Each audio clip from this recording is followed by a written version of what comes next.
In this video, I will be showing you SteelSeries 7 Arctic no sound issue fix. So make sure that you follow the video till the end to get to know about it.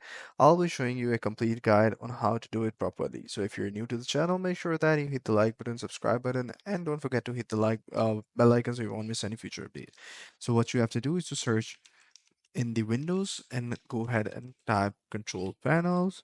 And once you do that, you will see a sound option in the hardware. So simply go ahead and click on hardware. And in the hardware, go ahead and click on sound. And once you do that, there will be a sound panel open right over here. So here you will see the Arctic 7 SteelSeries option here in the recording and in the playback. Make sure that you select it and set it as a default option. So set as default communication device and this will fix the issue. So if the issues persist, what you have to do is to make sure that you update the driver of the PC. In order to do that, open up the PC application, go to the view option and then go to the manage option.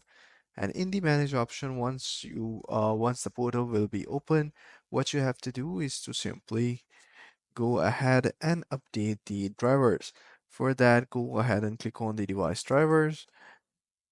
In the device drivers, go to the sound, and in the sound, go ahead and update the driver for that particular device. So this is how you guys can do it. I hope you find this video helpful.